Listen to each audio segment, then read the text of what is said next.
मैं जागोन्विष्य मनीष श्रीवास्तव अखिल भारतीय कायस्थ महासभा की लखनऊ में हुंकार रैली होने जा रही है। ये जानकारी मिली तो आए हैं जिला अध्यक्ष मिर्जापुर रत्नेश श्रीवास्तव जी के आवास पे। उनसे जानते हैं कि क्या इसका मुख्य उद्देश्य है। आइए मिलते हैं रत्नेश जी से और सुनते हैं इनके विचारों को। आइए हमारे सामने भाई साहब, ये कायस्थ की रैली हुंकार रैली जिसका नाम दिया गया है, ये लखनऊ में आयोजित है दिनांक 3 तारीख को। तो 3 दिसंबर को ऐसी क्या समस्या है कि कायस्थ महासभा या कायस्थ लोग उत्तर प्रदेश के लखनऊ में पहुंचने के लिए तैयार हैं? इसके पीछे क्या राज है या क्या आपका उद्देश्य है, इसको जरा विस्तार से। मैं रत्नेश श्रीवास्तव, जिला अध्यक्ष अखिल भारतीय कायस्थ महासभा, जिला इकाई मिर्जापुर। 3 दिसंबर को भारत के प्रथम राष्ट्रपति कायस्थ समाज के गौरव डॉक्टर राजेंद्र प्रसाद जी की जयंती के शुभ अवसर पर प्रदेश के कोने कोने से चल करके आए अखिल भारतीय कायस्थ महासभा के लोग, संगत पंगत के लोग और चित्रांश महासभा के लोग एक स्थल पर अपनी अस्मिता को बचाने के लिए एकत्र हो रहे हैं।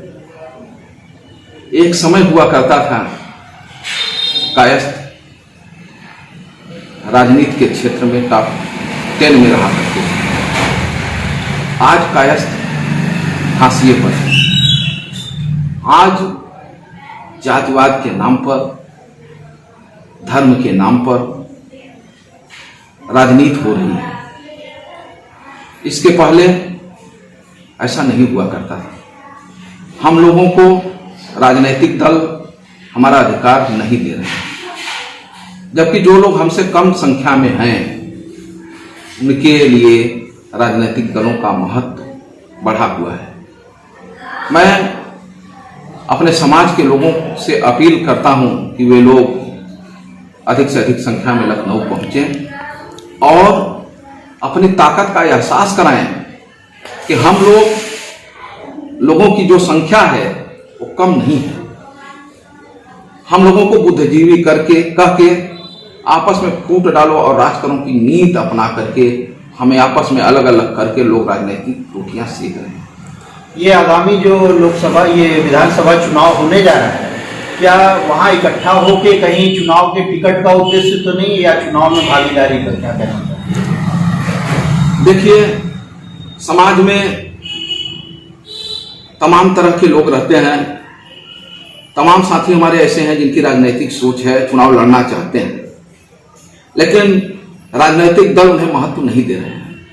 हम अपने ताकत का में तमाम तरह के लोग रहते हैं।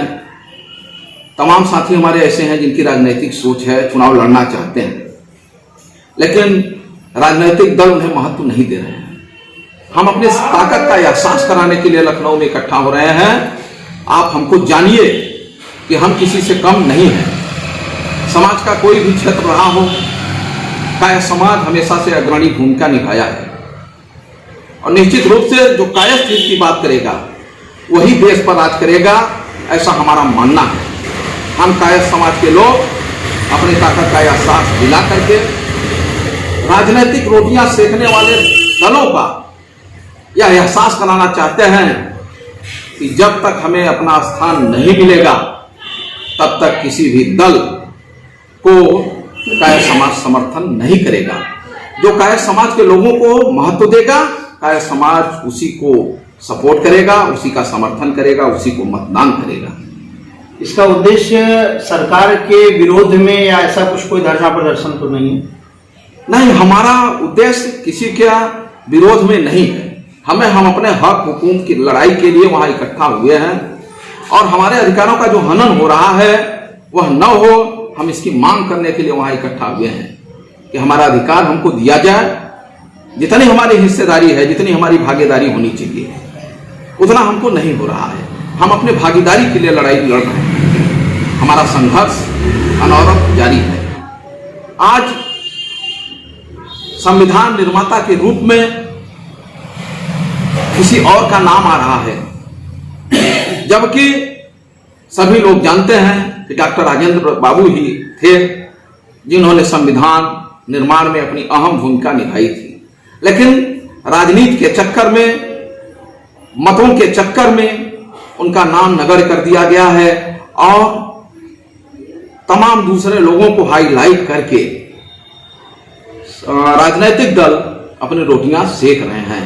उनको यह एहसास कराने की जरूरत है कि सच्चाई सच्चाई होती है। और मैं फिर एक बार बताना चाहता हूं कि कायस्थ एकता जिंदाबाद है, जिंदाबाद रहेगा। और जो कायस्थ हित की बात नहीं करेगा वह कभी भी देश पर राज नहीं करेगा। जय चित्रांश, जय चित्रांश।